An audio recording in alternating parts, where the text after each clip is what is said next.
Hello everyone, welcome to my channel physics by Neetu. हमने अपने last वाले लेक्चर में सेंटर ऑफ मास से रिलेटेड न्यूमेरिकल डिस्कस किए थे। आज हम एक और न्यूमेरिकल सॉल्व कर लेते हैं। देखो, सेंटर ऑफ मास से एग्ज़ाम में मैक्सिमम टाइम न्यूमेरिकल्स ही पूछते हैं, तो आपने न्यूमेरिकल्स पे ज़्यादा ध्यान देना है। देखो, क्वेश्चन है each square has mass 1 kg and side 1 metre, find the coordinate of centre of mass. देखो, इस तरह का आपको कुछ दे रखा है। 3 स्क्वायर्स हैं, एक ये वाला, एक ये स्क्वायर और एक ये वाला स्क्वायर। तीनों का मास क्या है? 1 kg है। ये भी 1 kg मास का स्क्वायर है, ये भी 1 kg मास का स्क्वायर है। हम यहाँ पे राइट डाउन कर लेंगे। देखो, जो ये वाला मास है ये भी कितना है आपके पास? 1 kg का, ठीक है। और ये भी 1 kg का मास है, और ये वाला भी 1 kg मास का है, ठीक है। अब हमसे क्या पूछा है? सेंटर ऑफ मास के कोऑर्डिनेट आपको फाइंड आउट करने हैं इसके, ठीक है। देखो, ऐसे वाले क्वेश्चंस में क्या है, अब देखो ये जो स्क्वायर है इसमें ये पूरा स्क्वायर कितने मास का है? 1 kg मास है इसका, ठीक है। मींस मास कैसा है? यूनिफॉर्मली डिस्ट्रीब्यूटेड है पूरे स्क्वायर में, है ना। यहाँ पर भी मास कैसा है? यूनिफॉर्मली डिस्ट्रीब्यूटेड है। जब भी मास यूनिफॉर्मली डिस्ट्रीब्यूटेड होता है तो उसका सेंटर ऑफ मास कहाँ होता है? उसके सेंटर में। हम पहले भी डिस्कस कर चुके हैं, क्लियर है। जब भी मास क्या होगा, देखो, यूनिफॉर्मली डिस्ट्रीब्यूटेड होता है तो उसका सेंटर ऑफ मास कहाँ होता है? उसके सेंटर में ही लाई करता है वो, ठीक है। तो देखो, इस वाले स्क्वायर का सेंटर ऑफ मास कहाँ होगा? यहाँ पे। इसका यहाँ सेंटर पे लाई करेगा और इसका यहाँ सेंटर पे लाई करेगा। अगर हम इन तीनों के क्या कर लेंगे, कोऑर्डिनेट हमें पता हो, तो फिर हम सेंटर ऑफ मास के कोऑर्डिनेट फाइंड आउट कर सकते हैं, क्लियर है। इसे हम डायरेक्ट भी कर सकते हैं, देखो। पर हम क्या करेंगे पहले, ताकि आपको कोऑर्डिनेट निकालना जो है आपको अच्छे से समझ आ जाए, इसलिए हम क्या कर लेते हैं, देखो, पहले कोऑर्डिनेट फाइंड आउट कर लेते हैं इन सब कॉर्नर्स के, ठीक है। देखो, ये मान लो आपके पास 0 0 है, यहाँ से स्टार्ट कर रहे हैं, ठीक है, ओरिजिन से। अगर इसके कोऑर्डिनेट आपको फाइंड आउट करने हैं तो क्या होंगे? देखो, इनकी साइड कितनी है सबकी? 1 1 मीटर। ये भी 1 मीटर है, 1 मीटर, है ना। ये सब क्या 1 1 मीटर के हैं, क्लियर है, ओके। अब देखो, इसके कोऑर्डिनेट कैसे फाइंड आउट करेंगे हम? देखो, एक्स में इसकी लेंथ कितनी है? यहाँ से यहाँ तक 1 मीटर, तो एक्स के आगे 1, क्लियर। और वाई तो यहाँ पे है ही नहीं, 0, है ना। इस पॉइंट की बात करें हम तो वाई 0 हो गया। इसके कोऑर्डिनेट की बात करें तो अब देखो, यहाँ पे यहाँ से लेके यहाँ तक 1 मीटर है, और ये भी कितना है? 1 मीटर का। तो अगर ओरिजिन से हम देख रहे हैं तो 1 मीटर, और ये भी 1 हो गया, तो 1 + 1 कितना हो गया? 2। तो एक्स हो गया इसका 2, और वाई की बात करें तो 0, है ना। यहाँ पे बात कर रहे हैं। अब इसके कोऑर्डिनेट अगर हमें फाइंड आउट करने हैं तो देखो, एक्स में ये कितना चला? 2। यहाँ से यहाँ तक रीच करने में कितना लगा? उसके एक्स की लेंथ कितनी हुई? 2। और यहाँ से ऊपर जाने में कितना है? ये भी कितना है? 1 मीटर। तो एक्स हो गया 2 और वाई कितना हो गया? 1। ये 1 है, क्लियर हो रही है आपको बात। और अगर इसके कोऑर्डिनेट हमें फाइंड आउट करने हो तो इसके कोऑर्डिनेट क्या होंगे? देखो, वैसे इसकी ज़रूरत नहीं है, मैं सिर्फ इसलिए ये सॉल्व कर रही हूँ ताकि आपको कोऑर्डिनेट अच्छे से समझ आ जाए, किस तरह से आपको कोऑर्डिनेट राइट डाउन करने हैं, ठीक है। अब देखो, इसके अगर राइट डाउन करने हैं तो यहाँ से यहाँ तक कितना चलना पड़ा? 1। ये 1 मीटर है ना। और यहाँ से ऊपर आने में भी तो देखो, एक्स हो गया 1, और वाई कोऑर्डिनेट क्या हो गया इसका? वाई भी कितना है? 1। तो यहाँ भी ये हो गया 1 1। और इसकी बात करें अगर, तो देखो, x यहाँ से यहाँ तक कितना चढ़ना पड़ा? 1। तो x तो हो गया इसका 1, और y कितना चढ़ना पड़ा? देखो, ये 1 है और ये भी 1 है, तो 1 + 1 2, 1 2 होंगे।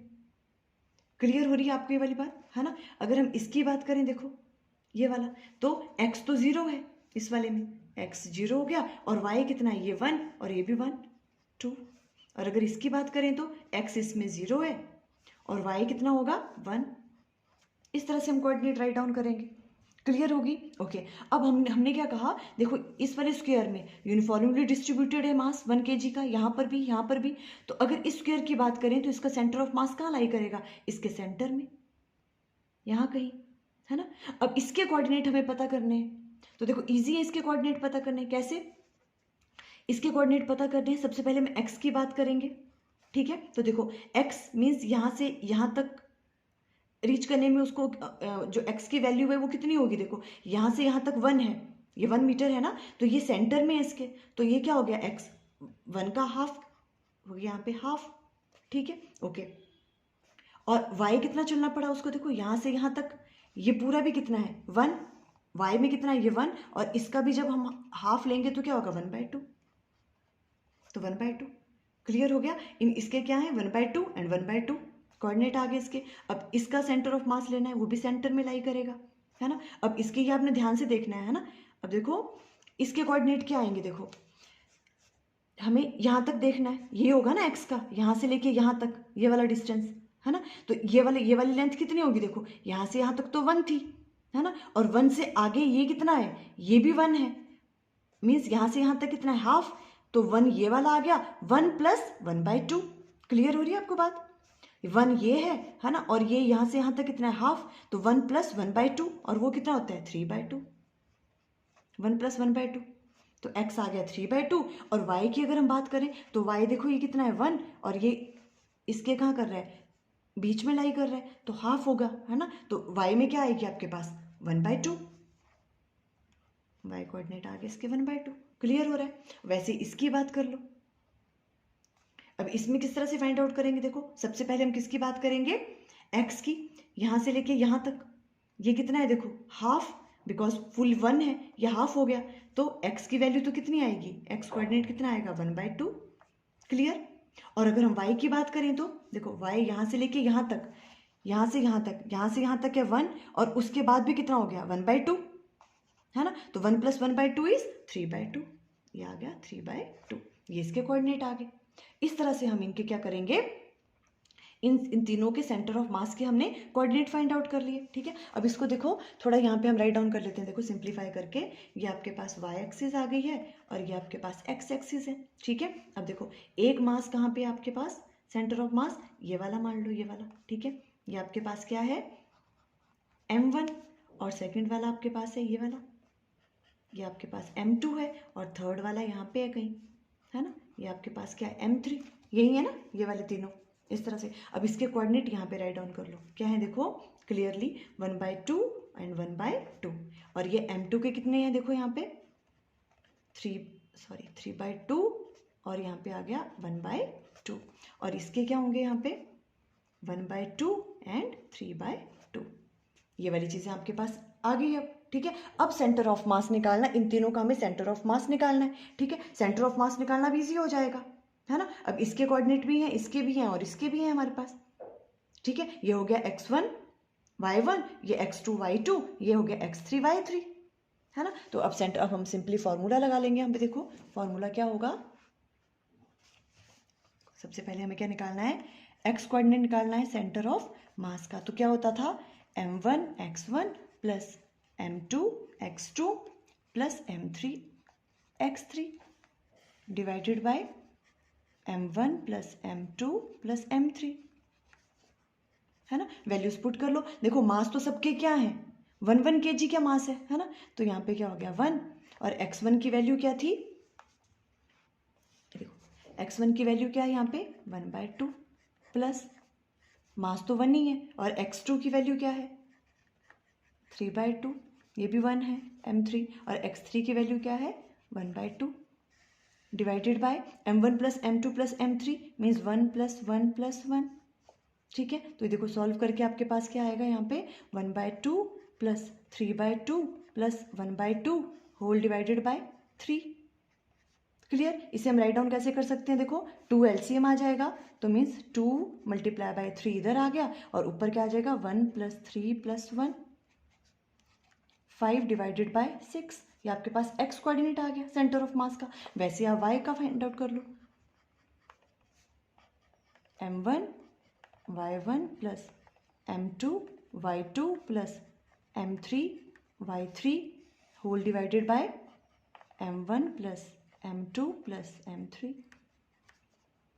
क्लियर। ओके। m1 की वैल्यू क्या है आपके पास 1, है ना, और y1 कितना है आपके पास 1/2 प्लस अगेन 1, और y2 कितनी है आपके पास 1/2 प्लस y3 कितना है 3/2 होल डिवाइडेड बाय 1 + 1 + 1। और ये भी क्या आ गया आपके पास, देखो सॉल्व करके 1/2 + 1/2 + 3/2 होल डिवाइडेड बाय 3। 2 LCM आ गया इधर, और यहाँ आ गया 1 + 1 + 3। ये भी आ गया 5/6। तो जो आपके पास सेंटर ऑफ मास के कोऑर्डिनेट आ गए वो क्या क्या आ गया आपके पास, 5/6 एंड 5/6। इस तरह से सॉल्व कर सकते हो आप इस टाइप के क्वेश्चंस। क्लियर। देखो ये कौन से क्वेश्चन थे, जब मास कैसा है, यूनिफॉर्मली डिस्ट्रीब्यूटेड है, ठीक है। तो इसका भी हमने सेंटर ऑफ मास ले लिया सेंटर पे, उसके कोऑर्डिनेट फाइंड आउट कर लिए, इसके भी और इसके भी, है ना। उसके बाद हमने सॉल्व भी किया। इस क्वेश्चन को देखो आप और तरीके से भी कर सकते थे, बिकॉज इसमें मास की वैल्यू क्या थी, सेम थी, है ना। तो अगर मास की वैल्यू सेम है तो हम किस तरह से फाइंड आउट कर सकते थे, देखो इसको, अगर हमें XCOM निकालना था, है ना, तो मास की वैल्यू सेम है, मीन्स M1 M2 M3 किसके बराबर है, M के बराबर, है ना। तो यहाँ क्या आना था, MX1 plus MX2 plus MX3 divided by, यहाँ पे क्या आना था, M plus M, because mass कैसा था इनका, सेम था, है ना। तो इसकी वैल्यू क्या आ जानी थी, देखो यहाँ पे XCOM, M ऊपर कॉमन आ जाता तो X1 plus X2 plus X3 whole divided by क्या आना था, 3M, ठीक है। M से M क्या हो जाता है, कैंसिल आउट। तो X सेंटर ऑफ मास का जो X कोऑर्डिनेट है आप सिंपली ऐसे भी राइट डाउन कर सकते थे, X1 plus X2 plus X3 divided by 3, because mass की वैल्यू क्या थी, सेम। और वैसे ही Y की वैल्यू भी फाइंड आउट कर सकते थे डायरेक्ट फार्मूला यूज करके, है ना। हमने प्रॉपर फार्मूला यूज किया। ऐसे भी कर सकते थे आप टाइम सेव करने के लिए, Y1 plus Y2 plus Y3 divided by क्या आना था, सिंपली 3। क्लियर है, क्यों, बिकॉज यहाँ पर क्या था, जब मास की वैल्यू क्या थी, क्योंकि सेम थी, है ना, मास की वैल्यू सेम थी तो आप ये डायरेक्ट फॉर्मूला भी यूज कर सकते थे। क्लियर। तो देखो इस तरह के क्वेश्चंस भी आप ट्राई करना। आई थिंक आपको क्लियर हो गया। Okay, thank you.